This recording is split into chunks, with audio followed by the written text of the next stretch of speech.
ಸಾರೇಕೊಪ್ಪ ಬಂಗಾರಪ್ಪ ರಾಜ್ಯ ಹಾಗೂ ರಾಷ್ಟ್ರ ಕಂಡ ವರ್ಣರಂಜಿತ ವ್ಯಕ್ತಿತ್ವದ ರಾಜಕಾರಣಿ. ಸಮಾಜವಾದಿ ಹೋರಾಟದಿಂದ ರಾಜಕೀಯ ಕ್ಷೇತ್ರಕ್ಕೆ ಪಾದಾರ್ಪಣೆ ಮಾಡಿದವರು. ದೈಹಿಕವಾಗಿ ಅಗಲಿದ್ರೂ ತಮ್ಮ ಕಾರ್ಯಗಳ ಮೂಲಕ ಇನ್ನೂ ಜನಮಾನಸದಲ್ಲಿ ನೆಲೆಸಿದ್ದಾರೆ. ಸದ್ಯ ಅವರ 93ನೇ ಜನ್ಮದಿನಾಚರಣೆಯನ್ನ ಸೊರಬದಲ್ಲಿ ಅದ್ಧೂರಿಯಾಗಿ ಹಮ್ಮಿಕೊಳ್ಳಲಾಗಿದೆ.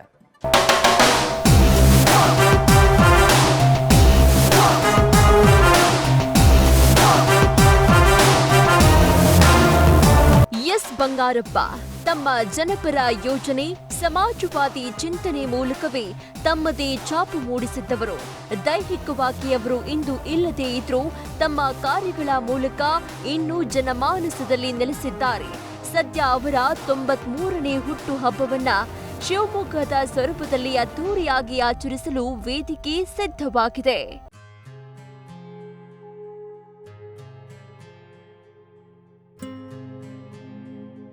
ಬಂಗಾರಧಾಮದಲ್ಲಿ ಬಂಗಾರಪ್ಪರ ಹುಟ್ಟುಹಬ್ಬ ಸಂಭ್ರಮ.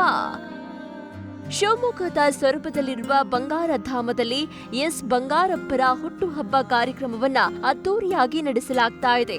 ಬಂಗಾರಪ್ಪ ಪುತ್ರ ಮಧು ಬಂಗಾರಪ್ಪರಿಗೆ ಸೇರಿದ್ದ 1.10 ಎಕರೆ ಜಾಗದಲ್ಲಿ ಬಂಗಾರಪ್ಪರ ಸಮಾಧಿ ನಿರ್ಮಿಸಲಾಗಿದೆ. ಆ ಜಾಗವೀಗ ಬಂಗಾರಧಾಮ ಹೆಸರಲ್ಲಿ ಅಭಿವೃದ್ಧಿಗೊಂಡಿದೆ. ಬಂಗಾರಪ್ಪ ಹಾಗೂ ಧರ್ಮ ಪತ್ನಿ ಶಕುಂತಲಾ ಸಮಾಧಿ ಸ್ಥಳದಲ್ಲಿರುವ ಬಂಗಾರಧಾಮ ಪ್ರೇಕ್ಷಣೀಯ ಸ್ಥಳವಾಗಿ ಅಭಿವೃದ್ಧಿಯಾಗಿದ್ದು, ಸರ್ಕಾರ ಇತ್ತೀಚೆಗೆ ಪ್ರವಾಸೋದ್ಯಮ ಇಲಾಖೆಗೆ ಹಸ್ತಾಂತರಿಸಿದೆ. ಸದ್ಯ ಇದೇ ಬಂಗಾರಧಾಮದಲ್ಲಿ ಅಕ್ಟೋಬರ್ 26ರಂದು ಬಂಗಾರಪ್ಪರ ಹುಟ್ಟುಹಬ್ಬ ಕಾರ್ಯಕ್ರಮ ಮಾಡಲಾಗ್ತಾ ಇದೆ. ನಮ್ಮ ತಂದೆಯವರ 26 ನಮ್ಮ ತಂದೆಯವರ ಹುಟ್ಟುಹಬ್ಬದ ಅಂಗವಾಗಿ ಬಂಗಾರಪ್ಪ ವಿಚಾರ ವೇದಿಕೆ ವರ್ಷ ಬೆಳಗ್ಗೆ ನಾವು 10:30ಗೆ ಸೊರಬದಲ್ಲಿ, ಯಾವಾಗಲೂ ಬೆಂಗಳೂರಲ್ಲಿ ಮಾಡ್ತಾ ಇದ್ವಿ, ಈಗೆಲ್ಲ ಈ ಕಡೆ ಶಿಫ್ಟ್ ಆಯಿತು. ನನಗೆ ಭಾಳ ಹೆಮ್ಮೆ ಇದೆ. ಬಂಗಾರಧಾಮನ ರಾಜ್ಯ ಸರ್ಕಾರದವರು ರಾಜ್ಯದಲ್ಲಿ ಟೂರಿಸಂ ಪ್ರವಾಸಿ ಕೇಂದ್ರ ಅಂತ ಹೇಳಿ ಮಾಡಿದ್ದಾರೆ.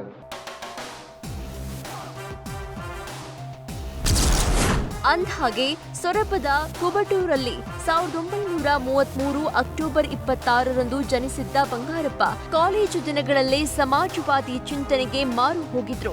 ಗೇಣಿ ಪದ್ಧತಿಯಿಂದ ಶೋಷಣೆಗೊಳಗಾದವರಿಗಾಗಿ ಕೆಲ ಸಮಯ ಶಿವಮೊಗ್ಗದಲ್ಲಿ ವಕೀಲಿಕೆ ನಡೆಸಿ ಬಳಿಕ ರಾಜಕೀಯ ಪ್ರವೇಶಿಸಿದ್ರು.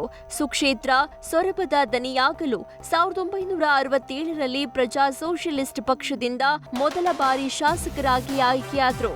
ಆಮೇಲೆ ಕಾಂಗ್ರೆಸ್ ಸೇರಿ ಸೋಲಿಲ್ಲದ ಸರದಾರ ಎನಿಸಿಕೊಂಡ್ರು. 8 ಸಲ ಶಾಸಕ, 4 ಬಾರಿ ಸಂಸದರಾಗಿದ್ದ ಬಂಗಾರಪ್ಪ ಕರ್ನಾಟಕದ ಮುಖ್ಯಮಂತ್ರಿ ಕುರ್ಚಿಯನ್ನು ಅಲಂಕರಿಸಿದ್ರು. ಅಧಿಕಾರಾವಧಿಯಲ್ಲಿ ಆಶ್ರಯ, ಆರಾಧನಾ, ಗ್ರಾಮೀಣ ಕೃಪಾಂಕ, ರೈತರ ಪಂಪ್ ಸೆಟ್ಗಳಿಗೆ ಉಚಿತ ವಿದ್ಯುತ್ ಸೇರಿ ಅನೇಕ ಜನಪರ ಯೋಜನೆ ಜಾರಿಗೊಳಿಸುವ ಮೂಲಕ ಶೋಷಿತ ವರ್ಗದ ದನಿಯಾಗಿದ್ರು.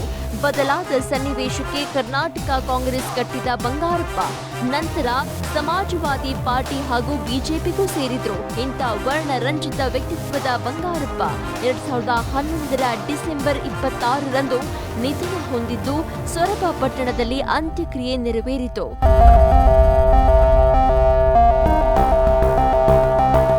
ಅಕ್ಟೋಬರ್ 26ರಂದು ಸೊರಬದಲ್ಲಿ ನಡೆಯುವ ಬಂಗಾರಪ್ಪರ 93ನೇ ಹುಟ್ಟುಹಬ್ಬ ಕಾರ್ಯಕ್ರಮದಲ್ಲಿ ಸಚಿವರಾದ ಮುನಿಯಪ್ಪ, ಸಂತೋಷ್ ಲಾಡ್ ಸೇರಿ ಹಲವು ಶಾಸಕರು, ನಾಯಕರು ಭಾಗವಹಿಸಲಿದ್ದಾರೆ. ಈ ವೇಳೆ ಸಾಂಸ್ಕೃತಿಕ ಕಾರ್ಯಕ್ರಮದ ಜೊತೆಗೆ ವಿವಿಧ ಕ್ಷೇತ್ರಗಳ ಸಾಧಕರಿಗೆ ಬಂಗಾರಪ್ಪರ ಹೆಸರಲ್ಲಿ ಪ್ರಶಸ್ತಿ ನೀಡಲಾಗುತ್ತೆ. ಒಟ್ಟಿನಲ್ಲಿ ಬದುಕಿನುದ್ದಕ್ಕೂ ಹೋರಾಟ, ಶೋಷಿತರ ಪರ ಕಾಳಜಿಯನ್ನೇ ಉಸಿರಾಗಿಸಿಕೊಂಡಿದ್ದ ಬಂಗಾರಪ್ಪ ಹೆಸರನ್ನ ಚಿರಸ್ಥಾಯಿಯಾಗಿಸುವ ನಿಟ್ಟಿನಲ್ಲಿ ನಡೆಯುವ ಕಾರ್ಯಕ್ರಮ ಅವಿಸ್ಮರಣೀಯವಾಗುವುದರಲ್ಲಿ ಅನುಮಾನವಿಲ್ಲ. Prasanna, news first, Shivamogga.